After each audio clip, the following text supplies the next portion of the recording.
Era quase meio-dia no Mar do Sul da China. Dois contratorpedeiros americanos, o USS Chef e o USS Gidley, escoltavam 3 navios de abastecimento filipinos em águas internacionais.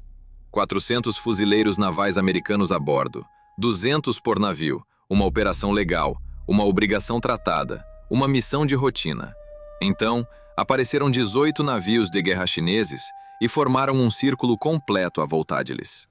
3 contratorpedeiros do tipo 052 Delta, 4 fragatas do tipo 054 Alpha, 6 corvetas, 5 patrulhas da guarda costeira, uma muralha de poder naval chinês a 6 quilômetros em todas as direções, sem caminho à frente, sem saída, um cerco total. E depois chegou a transmissão na frequência internacional, onde as Filipinas podiam ouvir, onde a América podia ouvir, onde o mundo inteiro podia ouvir. Contratorpedeiros americanos Chef e Gidley estão a operar ilegalmente em águas territoriais chinesas. Estão a escoltar navios filipinos em violação da soberania chinesa. Devem retirar-se imediatamente. Devem abandonar o vosso dever de escolta. As Filipinas tratarão das suas próprias operações. Tem 30 minutos para cumprir. Este é o vosso último aviso. 400 fuzileiros navais americanos, 2 contratorpedeiros rodeados por 18 navios de guerra chineses, em desvantagem numérica de 9 para 1. 30 minutos no relógio, o mundo a observar, a China à espera da resposta que esperava. Não obteve a resposta que esperava. Para compreender o grau catastrófico em que a China calculou malestar operação, é preciso entender o que Amarinhado, Exército Popular de Libertação, julgava estar a fazer e o que falhou em considerar. 72 horas antes do cerco, o almirante Lewy recebeu uma diretiva estratégica da Comissão Militar Central em Pequim. As escoltas navais americanas que protegiam navios filipinos estavam a tornar-se um padrão, um precedente, uma afirmação de direitos que Pequim não podia deixar solidificar. A diretiva era direta: parar a interferência americana, demonstrar a soberania chinesa sobre o Mar do Sul da China, forçar a submissão das Filipinas, mostrando que a proteção americana não passava de uma ilusão. O plano militar que se seguiu era geometricamente elegante. Mobilizar 18 navios de guerra, rodear as embarcações de escolta americanas, formar um círculo completo, emitir uma exigência de retirada. Os americanos, confrontados com probabilidades impossíveis e com a perspectiva de uma guerra com a China, recuariam. As Filipinas assistiriam ao abandono do seu parceiro de aliança. Pequim teria demonstrado que controlar o Mar do Sul da China. O plano foi aprovado. A frota mobilizou-se. 18 navios partiram das suas bases e começaram a mover-se em direção à zona de patrulha americana. O que o plano não considerou foi precisamente aquilo que realmente importava. O Mar do Sul da China pertence às Filipinas, ao abrigo do direito internacional. O Tribunal Permanente de Arbitragem pronunciou-se definitivamente sobre isso. O mundo reconheceu a decisão. A América não estava a escoltar navios filipinos através de águas disputadas. Estava a fazer cumprir direitos legais já estabelecidos. O grupo de ataque do porta-aviões americano, USS-R Ronald Reagan, encontrava-se a 120 km a sul, com 60 aeronaves prontas para descolar. A Força Aérea das Filipinas tinha 12 caças Falcão em combate F-16 na base aérea de Clark, armados, pilotos informados, prontos a defender as suas águas soberanas no momento em que a obrigação de aliança fosse ativada. 2 contratorpedeiros da classe Arleigh Burke transportam, entre ambos, 192 mísseis de cruzeiro Tomahawk e 200 mísseis de defesa aérea Standard 2. E 400 fuzileiros navais americanos não se rendem, não perante ultimatos, não perante cercos, não perante 18 navios de guerra a transmitir exigências em frequências internacionais. Nunca o fizeram e não iam começar numa manhã de terça-feira no Mar do Sul da China. O capitão Marcos Rivera era o comandante do USS Chef. 2 missões de combate, experiente, respeitado pela sua tripulação. Quando a interferência eletrônica chinesa foi ativada às 10h30, perturbando as comunicações e tentando isolar os navios americanos da coordenação com Mafrota, ele reparou de imediato e colocou a sua tripulação em alerta. Quando os 18 navios de guerra chineses fecharam a formação de 6 km para 3, soou o alarme geral de combate. 840 americanos correram para os postos de combate nos 2 contratorpedeiros. Os fuzileiros agarraram em rifles M4, foguetes AT-4, mísseis Stinger, metralhadoras. Os sistemas de armas em ambos os navios foram ativados. Começaram a calcular-se soluções de tiro. O cerco apertou ainda mais. 3 quilômetros tornaram-se 2. 2 tornaram-se 1. 18 navios de guerra chineses a 1 quilômetro de 2 contra torpedeiros americanos com 400 fuzileiros a bordo. O almirante Leo Veia acreditava que a pressão quebraria a determinação americana. Estava a 30 minutos de descobrir o quão errado estava. Rivera conferenciou com a capitão Sarah Chen, comandante do USS Gidley, num canal seguro antes de transmitir a sua resposta ao ultimato chinês. A conversa foi breve. A posição de Chen era clara. Estavam em águas internacionais. As Filipinas tinham direitos legais confirmados por tribunal internacional.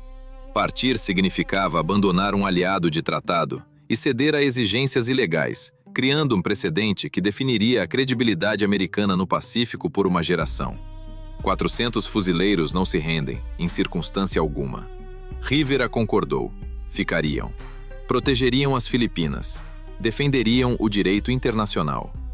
Rivera transmitiu então a sua resposta na frequência internacional. Todos os navios da região a monitorizar. O governo das Filipinas a escutar. Pequim a escutar. A história a registrar. Forças chinesas. Aqui falau. O capitão Marcos Rivera, USS-chefe. Operamos em águas internacionais em apoio ao nosso aliado de tratado, as Filipinas, ao abrigo de obrigações legais inequívocas. Não nos retiraremos. Não abandonaremos o nosso aliado. Não cederemos a exigências ilegais. A Marinha dos Estados Unidos não recua perante intimidações. O vosso ultimato de 30 minutos é rejeitado. Ficamos aqui. Tentem mover-nos. A bordo de ambos os contratorpedeiros, 400 fuzileiros ouviram a transmissão e responderam da forma como os fuzileiros respondem. O governo das Filipinas ouviu e compreendeu que a aliança era real. A China ouviu e encontrou algo para o qual os seus planeadores não estavam preparados. Um capitão americano que dizia exatamente o que queria dizer. O almirante Leo ordenou à sua frota que apertasse ainda mais a formação e demonstrasse força esmagadora. Quando isso não produziu qualquer resultado, ordenou tiros de aviso.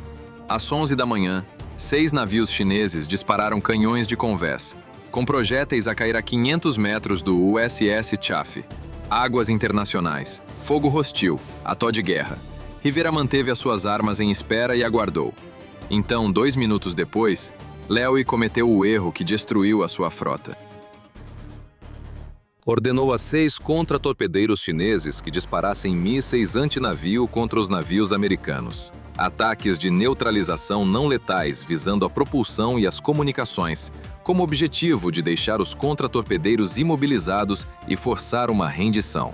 12 mísseis foram lançados em direção ao USS Chaffee e ao USS Gidley. Ambos os contratorpedeiros americanos ativaram imediatamente os seus sistemas de defesa de curto alcance. Os canhões de 20 mm rastrearam e interceptaram 10 dos 12 mísseis. 2 penetraram e atingiram a superestrutura do Chaffee, danificando um conjunto de comunicações. Danos menores, sem baixas. Navio totalmente operacional. Mas a China disparara primeiro. As regras de empenhamento estavam satisfeitas. Rivera deu a ordem. Ambos os contratorpedeiros lançaram simultaneamente 16 mísseis antinavio Harpoon, 8 de cada navio, visando os navios de guerra chineses mais próximos em salvas coordenadas. No mesmo momento, 12 F-16 filipinos que tinham estado a orbitar em altitude e dispararam 12 Harpoon adicionais. 28 mísseis antinavio avisar 18 navios chineses a partir de múltiplas direções em simultâneo. As defesas chinesas tentaram responder. Mísseis superfície Aresh Ku-16 foram lançados. Os sistemas de defesa de curto alcance foram ativados. Não foi suficiente. As salvas eram numerosas demais, precisas demais, rápidas demais. 6 navios chineses foram atingidos em simultâneo. 2 contratorpedeiros do tipo 052 Delta começaram a afundar. 4 embarcações ficaram gravemente danificadas. Os incêndios alastram. A inundação começou. O cerco, que tinha levado 72 horas a planear e posicionar, estava a colapsar em minutos. 2 minutos depois, os 24 caças Hornet Super FA-18 do USS Ronald Reagan chegaram em sobrevoo. 48 mísseis Harpoon adicionais visaram os navios chineses restantes na zona de combate. Mais 12 navios de guerra chineses atingidos, embarcações a partir-se, combustível a incendiar-se, munições a detonar em cadeia. A frota chinesa profissional e coordenada que se havia reunido com tal confiança 2 horas antes, estava a ser sistematicamente destruída pela força combinada de 2 contratorpedeiros, 12 caças aliados e 24 aeronaves de porta-aviões a operar em coordenação perfeita. 2 minutos mais tarde, 8 navios chineses estavam a afundar e 10 se encontravam gravemente danificados. O bloqueio tinha colapsado por completo. As 4 corvetas sobreviventes e 2 patrulhas da guarda costeira viraram a proa, a norte fugiram, abandonando a operação, a correr em direção a águas chinesas à velocidade máxima. Os Fa-18 perseguiram-nos. Bombas planantes já o encontraram cada embarcação em fuga. Todas as 6 foram destruídas. Nenhum navio chinês escapou da zona de combate. Aniquilação completa. 0 sobreviventes da frota que havia chegado com tal certeza de recuo americano. Enquanto o combate da superfície se concluía, ambos os contratorpedeiros americanos já tinham lançado 24 mísseis de cruzeiro Tomahawk contra as bases navais chinesas que tinham apoiado a operação. A base naval de Yulin, a base naval de Sanyai, a base naval de Zhangjiang. 8 Tomahawk cada. Cais destruídos, docas secas danificadas, abrigos de submarinos atingidos, depósitos de combustível a explodir, comunicações eliminadas, redes de radar destruídas. A infraestrutura que havia lançado 18 navios de guerra contra forças americanas a proteger um aliado de tratado estava a arder antes do último navio chinês a terminar de afundar. 29 minutos depois de o almirante Lewis ter transmitido seu ultimato exigindo a retirada americana, a Operação Trovão da Aliança estava concluída. Os 18 navios de guerra chineses destruídos, nenhum escapou. O USS Chaffee com danos menores na superestrutura. O USS Gidley intacto. 0 baixas americanas. 400 fuzileiros em segurança. 3 navios de abastecimento filipinos protegidos e a prosseguir a sua missão. 3 bases navais chinesas atingidas. A frota inteira que Pequim havia mobilizado para demonstrar que a América abandonaria os seus aliados foi retirada das águas em menos de meia hora. A lição que a Comissão Militar Central do almirante Lewis enviara 18 navios para ensinar às Filipinas que a proteção americana é uma ilusão e que o poder chinês controla o mar do sul da China, produziu o resultado precisamente oposto ao pretendido. As Filipinas não assistiram à retirada da América. Assistiram à América e à Força Aérea Filipina a destruir sistematicamente cada navio de guerra chinês que havia rodeado marinheiros e fuzileiros americanos em mágoas internacionais. A aliança que Pequim planeara expor como inútil demonstrou, em vez disso, que funciona exatamente como foi concebida. Com rapidez, com coordenação, com efeito devastador e sem hesitação.